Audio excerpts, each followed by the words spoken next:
Thanks for joining us this afternoon for Marketing in a Recession. We're just getting underway. And today it's all about the changes, the language, and how to optimize for this kind of new normal when it comes to marketing in a recession.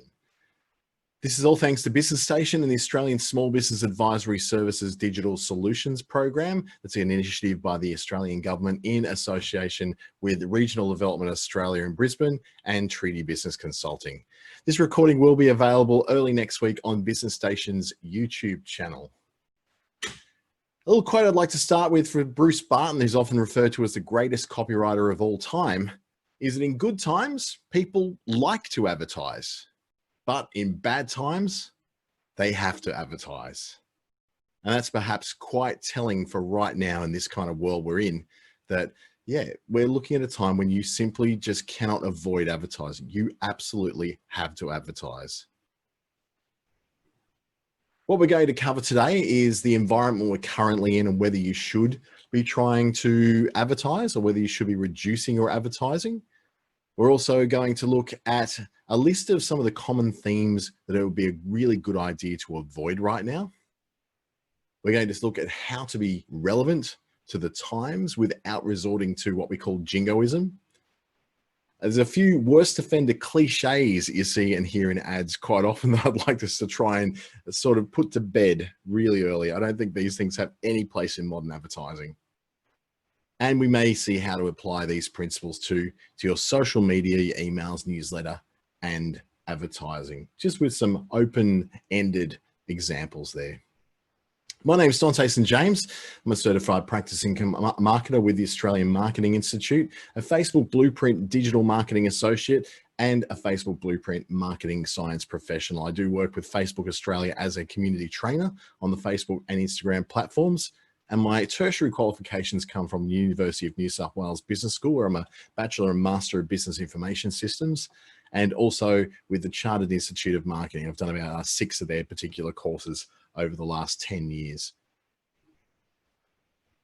So let's take a look at what the last recession was that we could really measure from. Now, our recession that we last experienced in Australia was in the 90s, but the last really significant worldwide recession came from the global financial crisis of around about 2008, 2009.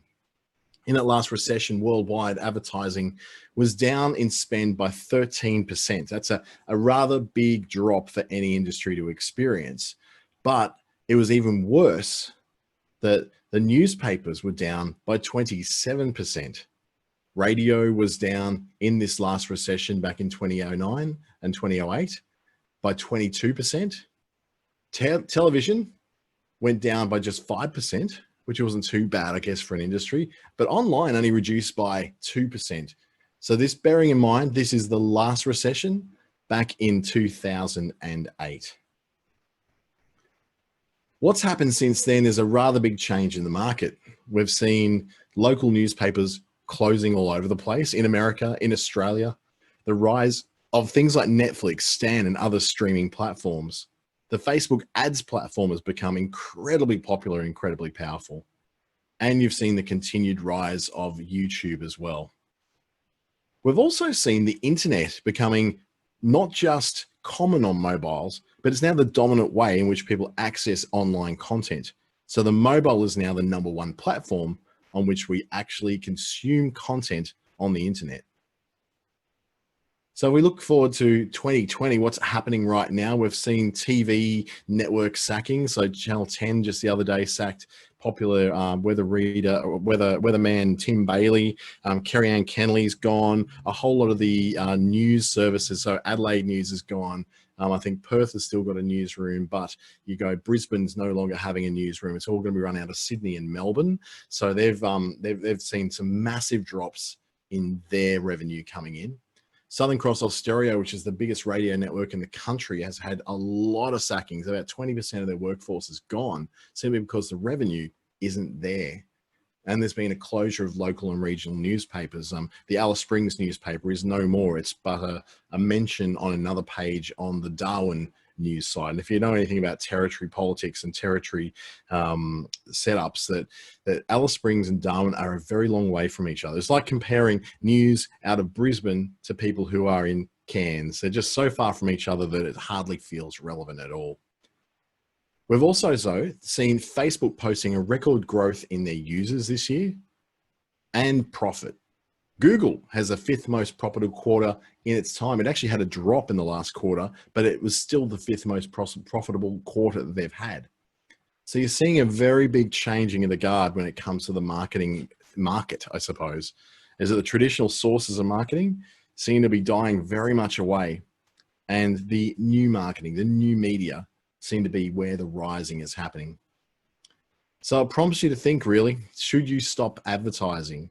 Is it time to sort of put away the idea that advertising is helpful to a small business and just knuckle down the things you know you do? Well, those who say yes, stop advertising, I would say that it's probably a lot more relevant if you cannot see a clear result from your advertising. If you've been advertising for the last 10 years on local television and you've found that you've had absolutely no change at all when it comes to the number of customers coming through the door,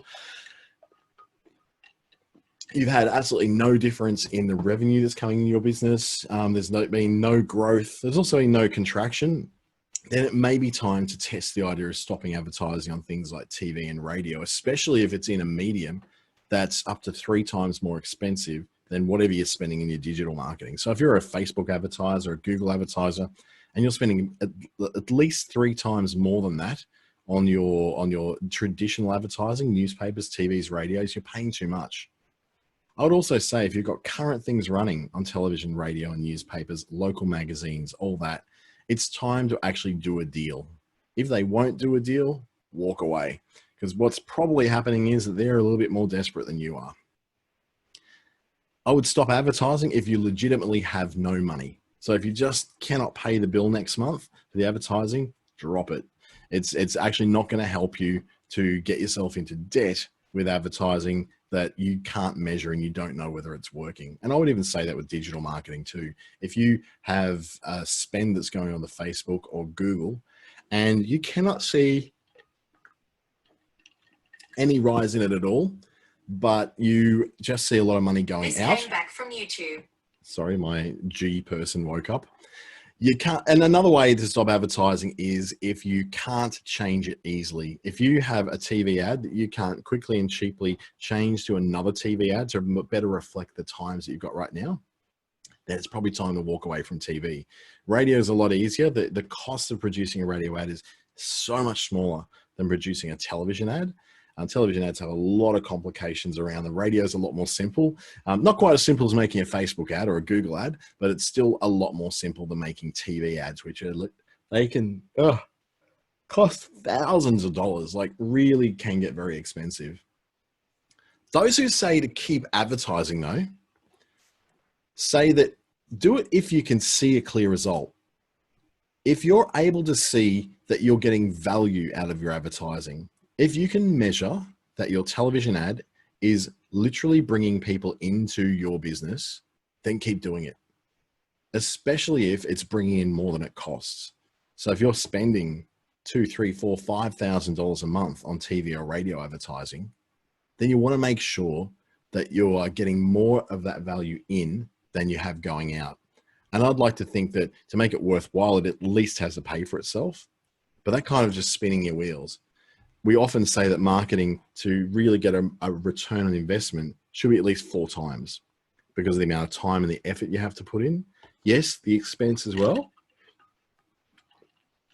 but mostly the time and the effort and the fact that if you did nothing, you still may be able to see some kind of growth. So if you can see a clear result and you know it's definitely bringing in more that costs, particularly 2 to 4 times more than what you actually paid to get that marketing out there, then keep it on. I also like to have advertising that you can turn on or off at any time. It's like a fire hose. You can turn the fire hose right up to full to get up to the 15th floor of that building, or you can pull it on back again and you can just get to the little fire that's right in front of you. So stuff that you can change easily, ads that you can change easily and not going to cost you a fortune when you do them.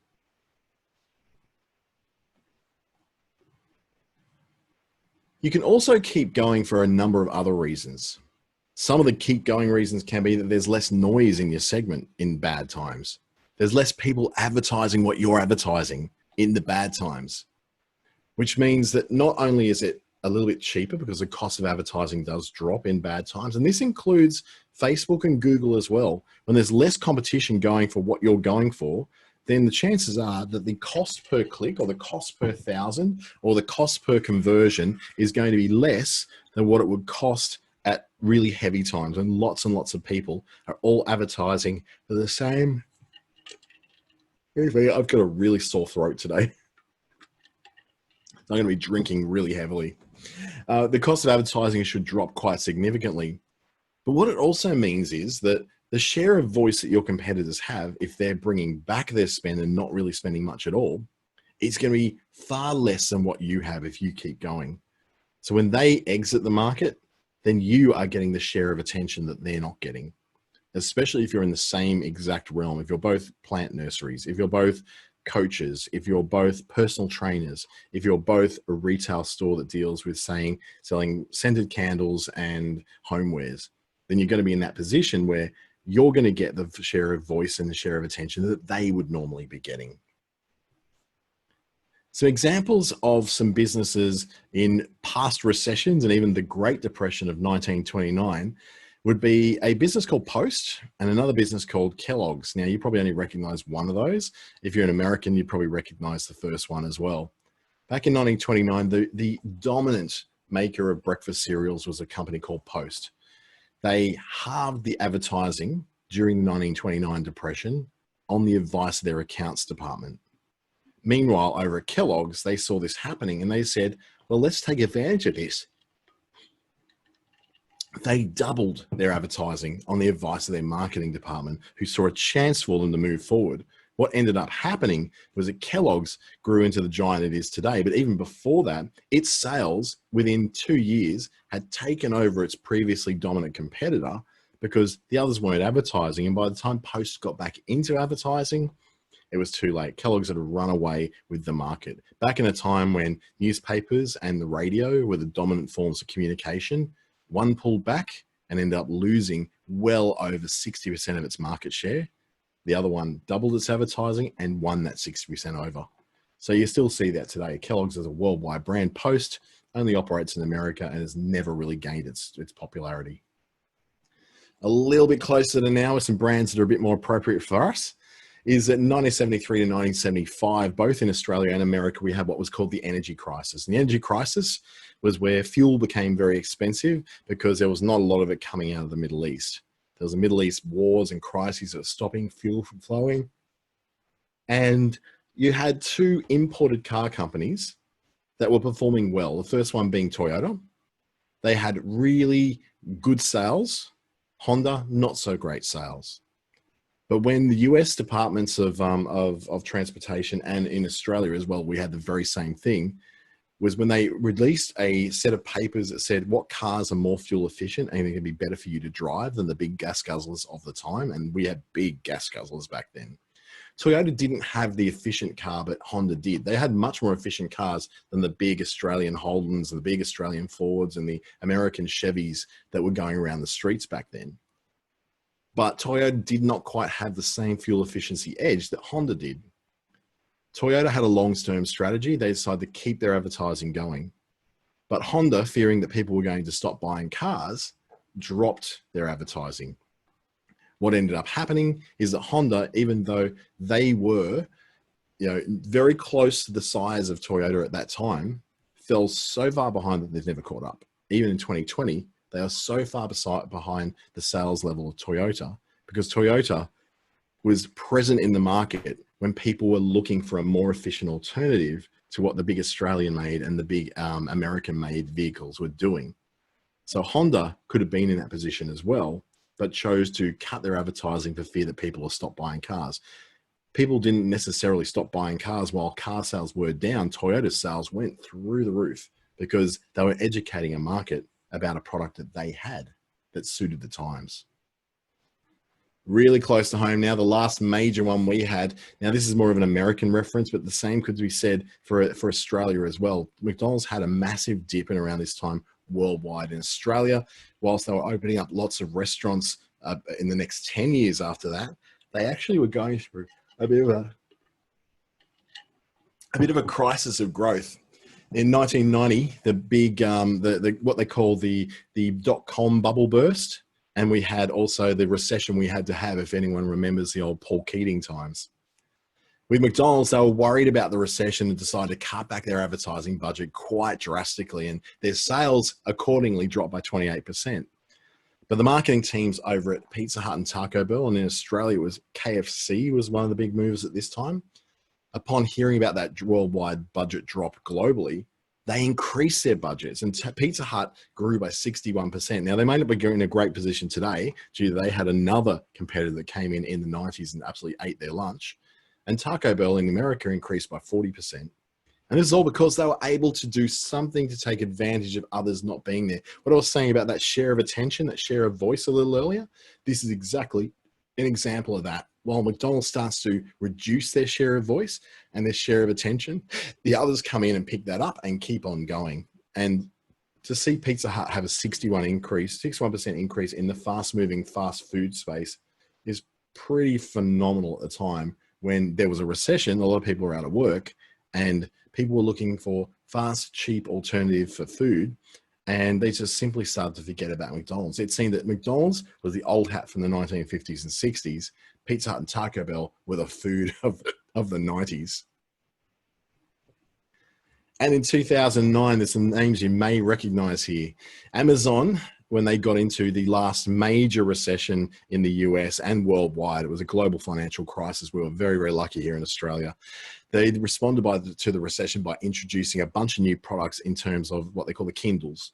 So they produced these Kindle reading things and just started producing ebooks.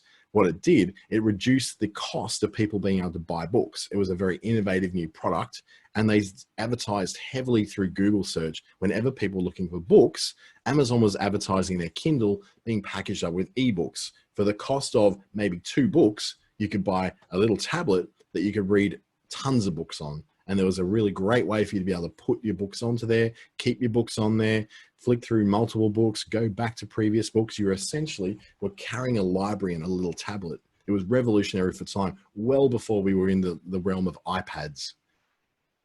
What happened though, that existing bookstores, and we saw it here in Australia too, Borders, who were in Australia in places like Sydney, Melbourne, Brisbane, I think Adelaide and Perth might have had it. I know Geelong had one as well. They essentially just shut down. Soon after, they reduced their advertising by at least half. They saw this recession as something that they went, well, you know, no one's going to be buying books in a recession, so reduce our advertising by half and let's just see where we go. They didn't innovate, and Borders are wiped out. They no longer exist. Barnes & Noble are still around. They've got about 600 stores in the US, none in Australia, but their sales dropped by 44%. They responded probably about another 2 years later by developing their own version of the Kindle and their own store for ebooks called the Nook and the Nook Store, but it was never ever to the level of what Amazon was able to pull out. Amazon just really just cut the grass of that entire industry, and we see the result of that today, where there used to be Dimmicks bookstores and QBE bookstores all throughout every suburban shopping center, and a bunch of independent ones too, bookstores on main streets. They're all gone now because the book industry has changed. But those particular retailers didn't change particularly well with it. So this brings us now to a bunch of themes that you may want to avoid when it comes to producing your social media, your email campaigns, any sort of emails you're sending out, any TV or radio especially, the themes that you want to avoid necessarily mentioning too much of. Things like, have you got less to spend now? Well, you can save more at this particular shop. It's really throwing in the face of people that they've lost their jobs or have less to spend, or there's financial problems around. We know there's financial problems around. Highlighting that to someone and going, yeah, I'm a loser. Yeah, I've got less to spend, is not a great way of endearing someone to your particular brand or to your particular business. Or even if you are your brand, it's not a great look for you to come forward and say, look, I know a lot of you have lost your jobs and you haven't got a lot of money to spend. So I've reduced my coaching services to you by up to 50% because I really want to help out strugglers and battlers. What you're really doing there is, number one, you're discounting your stuff, which is not great for you, but you're also highlighting to someone that they're a loser because they don't have as much money to spend. Terms like recession busters, can be a pretty weird one as well. Having recession busters as a term, like, oh, I'm going to bust the recession with these great deals, is just, again, it's throwing the whole idea of recession back into people's faces. You don't want to have people associating austerity and recessions, and you don't want to have people thinking of less money, less to spend with your business, particularly if you're a sole trader. And it's not that you're not in a position to be putting out sales every other day of 50% off this, 20% off that, 30% off this, because you need to live on the margin that you make from your services and your products. So going into that recession busters, super specials, lost your job, well, you'll save money here. That sort of stuff is not going to do you any good in the short or long term. In fact, what it's going to do is make you look like a bit of a dick, to be honest. Things like might be a recession, but you don't have to look like it when you're talking about fashion is really in poor taste, because there's going to be a lot of people who visit your site who do have a little bit of money to spend, and they want to spend it on your particular product because they love what you do. And then you remind them that they lost their job, or they remind them that they shouldn't be buying. Mentioning things like lack of money and a recession, and then reminding people that we're in the middle of one, is not a great way to get people to spend money with you. If you remind people of scarcity, then they won't understand that they can take some of that, what is to them scarce money in their account, and spend it on you. Things like you don't have to fly overseas to have a great smile, a great Botox experience, a great massage. Things like that just reminds again of restrictions and austerity and scarcity. So we all can't fly overseas right now. It's hard to get out of the country. It's hard to get out of your state in many cases. I can get out of mine, but I can't get into all the states, some of the states I want to go to. We know it's really hard to do that. So throwing it in someone's face, twisting the knife on those people who haven't seen their families in Western Australia for some time, or can't get to their families in Victoria, is not a great way to advertise. So kind of stick away from all those, highlighting how annoying shopping locally can be and how much more convenient shopping online is. This is not the time for that either. Yes, highlight the convenience of shopping online with your particular online store. Highlight the convenience of being able to do a Zoom call, to be able to do a coaching service, but turning around and taking away the fact that yes, it is convenient, but unlike having to go down to a local business where you have to wait in line and get rude service, what you need to not do is highlight how bad the local service would be. Concentrate on how good your particular product and service is, rather than comparing to how bad a retail environment or a live environment is. There's a very big swing at the moment towards buying local, and we're seeing a lot of people, and pretty much every politician in every state and every city is now pushing the buy local angle, because it's a very popular idea. Yeah, you buy local, you keep money in local communities. I know you're living in a local community too, but you're possibly selling to people who are outside of your local community. So just bear in mind, concentrate on the great features of your particular product, rather than the stuff that's not great about the competing local product. You can also be relevant though. You can recognize that, during these tough times, you may be looking for new ways to handle your health. So statements like that are recognizing their tough times. It's not saying scarce times. It's not saying cheap times. It's not saying lose your job times. It's not saying no money times. It's saying these are tough times. And instead focus on the savings that someone can have through your product. So you say, you can save up to 30% by using our product, rather than saying, I know you need to save money because you've got none. So yeah, come over here because we're cheaper. It's a very different tone, a very different language when it comes to it. These tough times ads are very, very common across insurance companies, banks, building societies, all those companies which we tend to put a lot of trust in, are using things like, during these tough times, we're here for you. During a time when the world is not quite the same as it used to be, when your faith in the things that you trusted is shaken, we're here for you. You're seeing a lot of this. There's a lot of black and white and gray and empty street shots in a lot of very expensive ads at the moment. And that's simply because they're trying to be relevant. And to a degree, they're showing that we're still here. Things are still normal with your relationship with us, even though your relationship with the world right now isn't quite the same as what it used to be. In advertising and marketing of all kinds, Oh, seriously, just these cliches need to die. When I was a radio copywriter in 2003, when I was last doing that, it was this thing that every client seemed to want to put in is, oh, it's our birthday, but you'll get the presents, and we're your one-stop fishing shop, we're your one-stop plant shop, we're your one-stop car parts shop, we're your one-stop camping shop. Everyone was a one-stop shop. The reality is, though, that if not everyone can be a one-stop shop, and you're certainly not a one-stop shop. You cannot, there's not one store where you can buy everything you need in your life. And ones that say you can get all your fishing needs, all your camping needs, all your conveyancing needs, all your accounts training needs. It's just these cliches, they mean nothing, and they fill words and they fill space. So when it comes to writing down copy, like physical, text copy in your Facebook posts, in your Facebook ads, in your Google ads, if you're fortunate enough to use something like a radio ad at some point, doing that as well can be fantastic because it helps you to really stand out amongst the myriad of really cheap local ads that are running all these cliches. Your one-stop camping shop, your one-stop jewelry shop. It's our birthday, but you get the presents with 30% off all our jewelry range at Prouds. Even the big companies are using some of those cliches. Just steer away from them and highlight the great things about your business, the great things about your products, rather than trying to come up with fillers like our birthday, but you get the present. We're your one-stop shop. We're just down the road and around the corner. Using those filler terms, it will fill up the space that you don't really have much of when it comes to Facebook. You want to really keep your Facebook posts and your Facebook ads to 2 lines or less of text, and let your image or your video do all the talking for you. Another sip.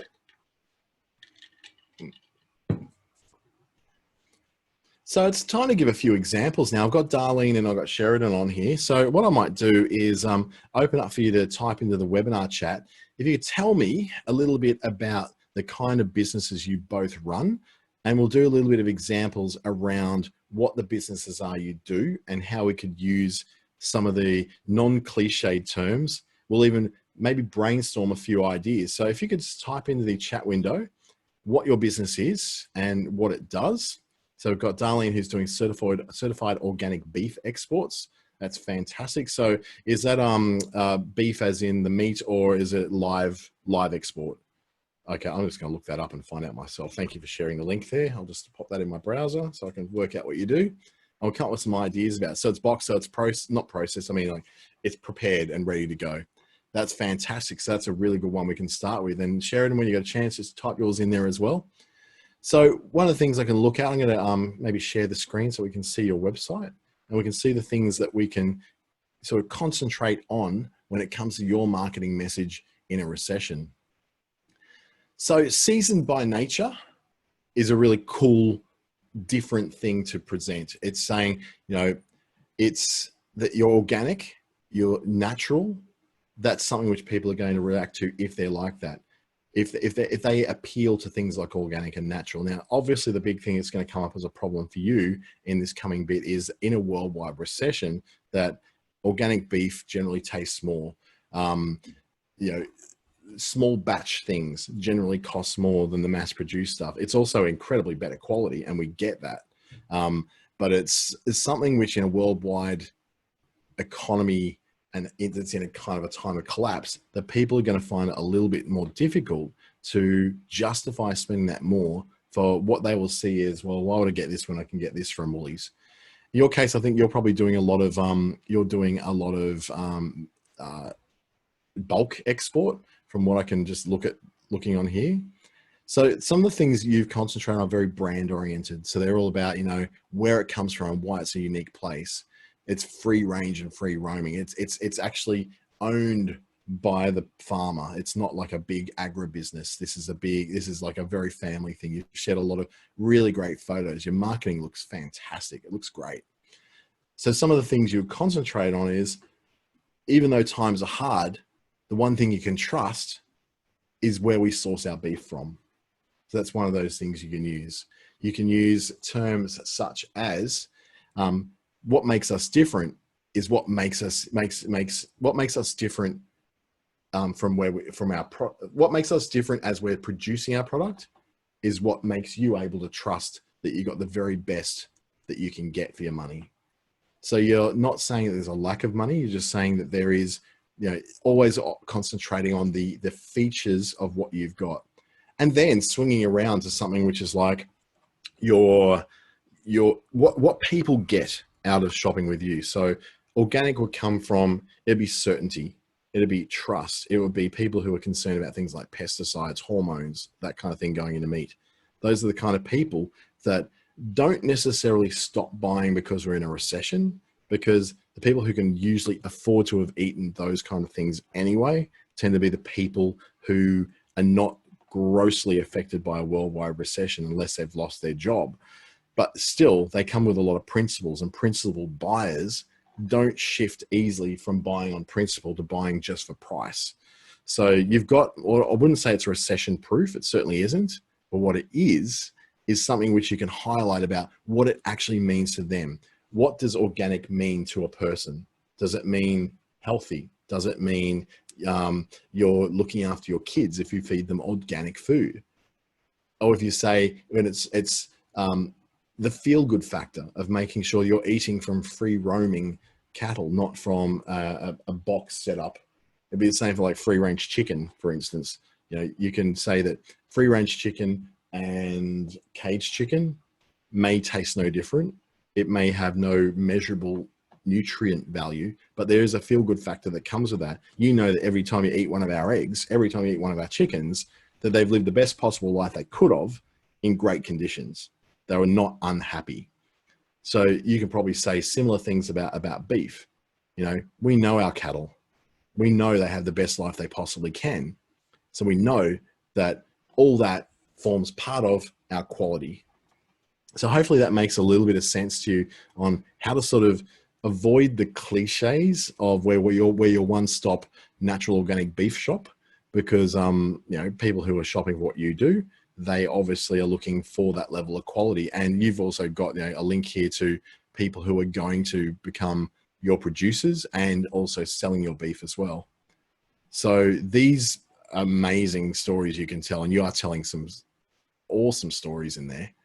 But what I would say is that probably just have some kind of thing that goes beyond just the value of, the certifications, the points of difference, and look at some of the things which are about what is in it for the consumer to eat organic beef, what actually is in it for them, and also what's in it for the butcher to sell your meat. Is there, for them, it's like, the crowded market's truly distinctive, but is there things you can say in a recession time that you can sell organic beef for more and your margins are going to be higher? So because people who shop for organic meat specifically look for organic meat, and they're specifically looking for this kind of product, then make sure you give them that real benefit, the what's in it for them, what's in it for someone to sell your beef, what's in it for someone to sell their beef through you if they're an certified organic provider as well. So yeah, concentrating on the what's in it for me is always a great value, rather than we tend to on our websites, and I've done it myself before in my websites, is we spend a lot of time talking about ourselves, talking about the value of us, but we're not talking a lot about what's the value for the client at the other end, the consumer who consumes the beef, for the farmer who produces the beef, what's in it for them, what's in it for beyond the, it's a tasty steak. We want to go a bit beyond that and go to the level of what really is in, what's the benefits, not the features. The features are certification. The features are pesticide free. The features are it's grass fed and not grain fed. What does that actually mean to a real person, apart from knowing that they've ticked some boxes? So yeah, I think they've got a lot. Your website's beautiful, by the way. Whoever did your website, they did a damn good job of it. So it's congratulations. It does look gorgeous. I'll swing over to Sheridan now. If you're going an organizational extraordinary, a virtual admin, you're taking your website down. That's okay. Yeah, you're welcome, darling. No worries at all. I really love what you've done there. So for Sheridan, with the organizational extraordinaire and your virtual admin, can I guess that you've probably also got a Facebook page? So let's go organizational extraordinaire. There you go. You're coming up on my list. That's good to know. Yeah, that's okay, Sharon. We're not going to judge you on what you've done here. It's more of a case of, let's see, it's giving you some ideas of what you can do. So we'll look at this. Look, it doesn't look particularly that outdated. You've made it very clear about what it is you do. Need a new filing system, need your expenses sorted. That's great. So you've gone straight into looking at what it is that you want to, what you can offer to people. So temporary labor hire to answer your phones, reply to your emails for your due date. Look, there's nothing necessarily wrong in there. But it does feel a little bit like going into a car yard and having the salesman rattling off all the things that this car does. And whilst there's nothing wrong with that, there's also a more effective way you can do it. And it's more like you need to get time back to do the things in your business you actually want to do. I get it. That's what we do. We help you get back more time. So I'm like, okay, that makes me interested in going, okay, what is it? You wrote it late at night. Yep, that's fine. So many of us do. I spend so much time working on other people's businesses. Sometimes I forget to work on my own. So I get that quite a lot, that late nights and early mornings and weekends is when I write most of my material, probably the times when I don't want to write much material at all. So in that sort of thing, again, getting inside the head of the person who you're trying to reach, who you're trying to appeal to. There's a great, I'm doing this fantastic one. I actually have to look it up. Excuse me on screen when I actually look for it. Looking for my, I've got a webinar that's coming up really soon that's all about unpacking that kind of stuff and going through a particular process for it. The first part of it is this Star Wars Eat, Pray and Love for your customers. That one I'm doing, I think it's Saturday morning. Yes, Saturday morning, Western time, 8:30. So it's about what, 8:30, it's about 10 o'clock Central and 10:30 Queensland time on Saturday morning. It will be recorded as well. I really suggest you try and get to that one, because that starts the process of unpacking how to get in your customer's head and think like them, and then produce material and content that helps think like them as well. But then we've also got the second part of that, which is the, let me just get all that rubbish out of the way so we can actually see it. It was one that's called, oh, there's a lot of webinars on. Not that one, that's August 24. Moving.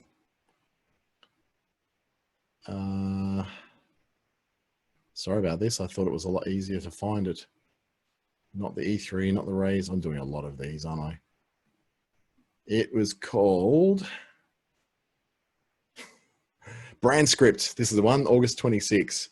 The Brand Script one. This one is like, do the both if you can, because they kind of work hand in hand. One helps you get into the right mindset to think the right way for it. Brand Script, we're actually going to do doing that as an interactive thing. So you'll actually have the workbook that will be, not workbook, but a worksheet we'll be going through.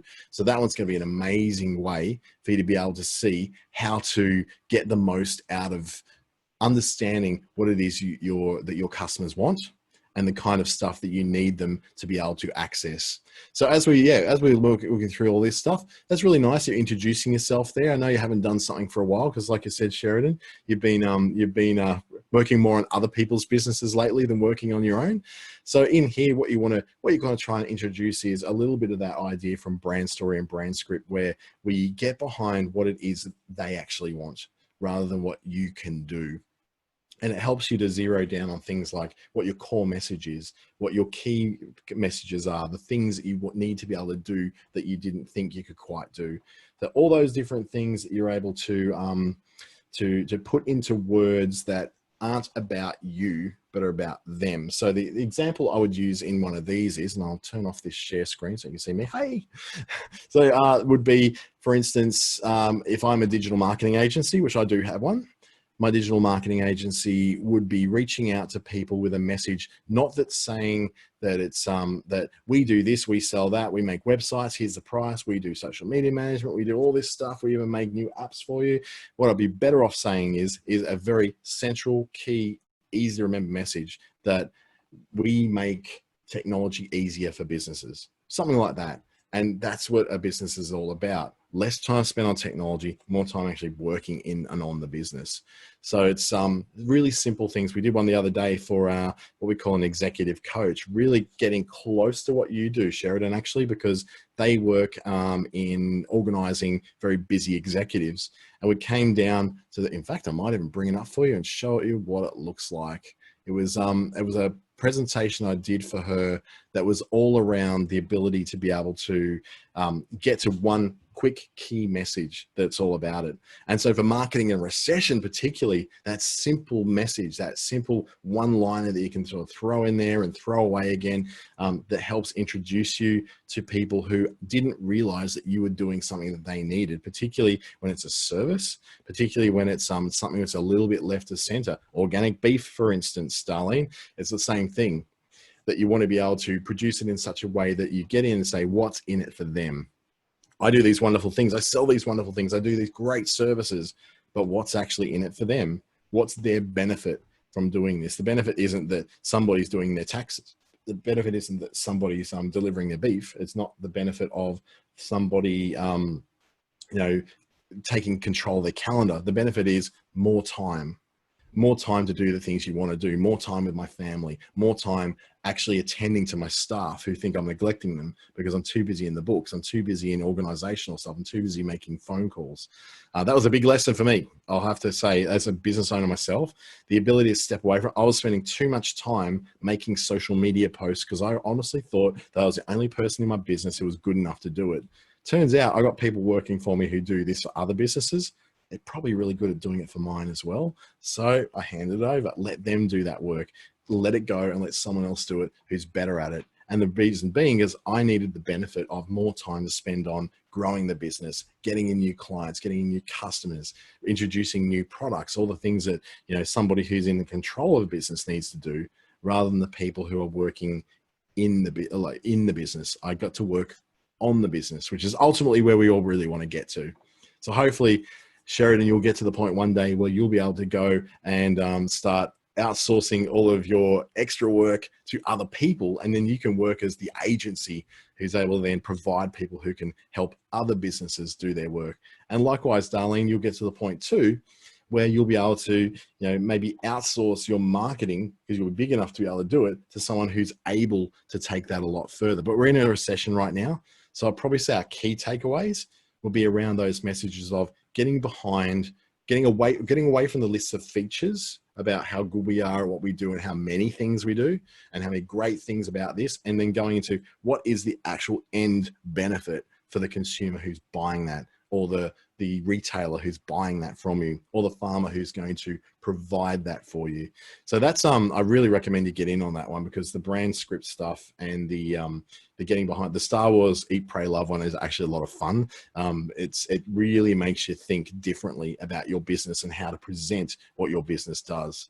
So yeah, thank you so much for that. If you've got some questions, please whack them in. I'd really, really love to answer any questions you might have. We've got a small attendance today, which actually makes it a lot easier to answer questions and do some feedback. Sharon say you have so much to learn, already have some clients needing help, and I'm about to hire someone. Well, that's scary, isn't it?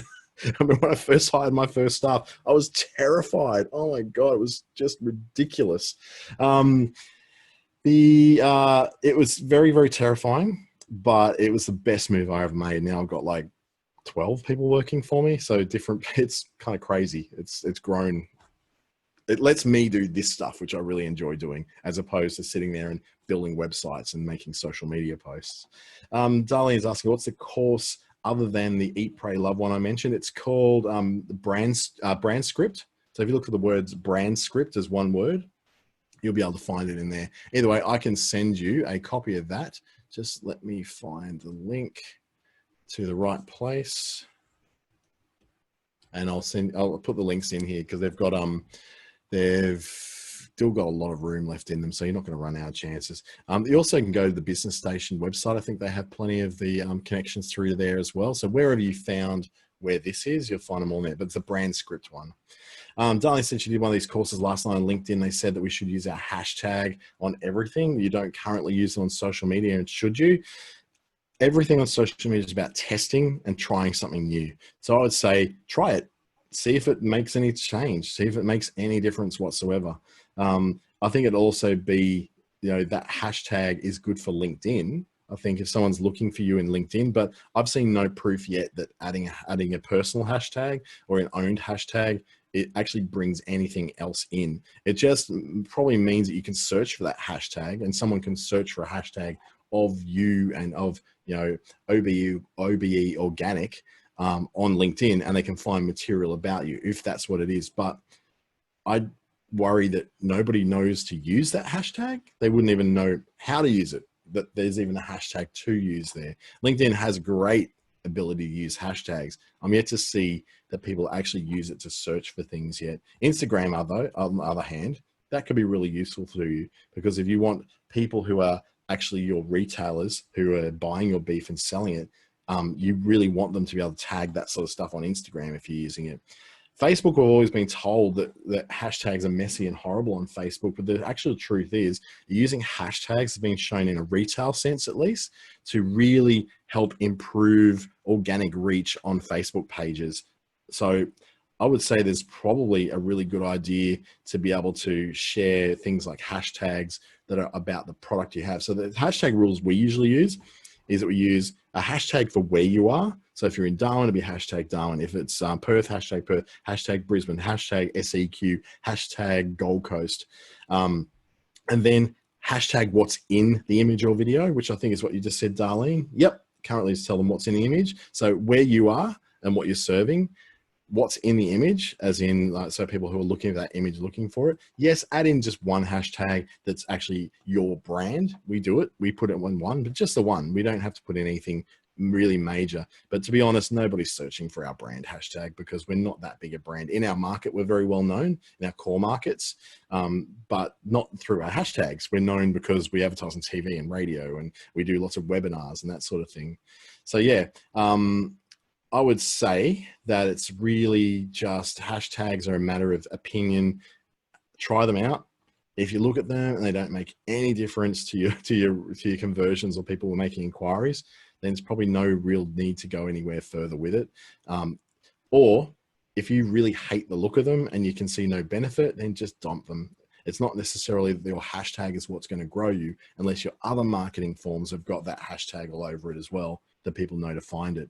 Reality is, if they look for organic beef providers, organic beef wholesalers, they're going to find you anyway. I'm just going to test that theory out on Google right now. Organic beef wholesaler. So organic beef wholesalers, I see the guys in my local area that are doing it, and they've got 1, 2, 3, 4, 5, 6, 7. You are the 7th result for me sitting here in Darwin. So it's, if they're going to look for someone who provides what you provide, you're going to be found. If I can find you here in Darwin, they can find you almost everywhere. And you'll be happy to know too, I know these guys are close by to you, that Mullaney Black Angus beef comes after you. So you're beating them out, because I know they're not far away from where you are. And yeah, you don't supply Darwin, so it's really strange. There's some places that do sell organic meat here, but I think there's only like 1 or 2 of them that do. So it might be a chance to get a new market. You never know. Never know. All right, I might wrap it up there. But if you've got any questions after this, I do have an email address that you're more than welcome to use to ask me a question. I'll just type it into the chat there, copy and paste that one to somewhere. And you can actually, there's too many E's in that treaty. What am I doing? Ignore that one. I'm going to type it correctly now. There we go. That's better. The second one, it's got 1 less E. I got a little bit too treaty. If you'd like to ask me a question about anything today, please do. Please register for those other webinars. I'd love to see you in there. I think you'd have a lot of fun with these. In the meantime, have a great week. It's almost time for the weekend. So happy Friday Eve. All right. You guys have a fantastic weekend, and I'll hopefully see you both soon.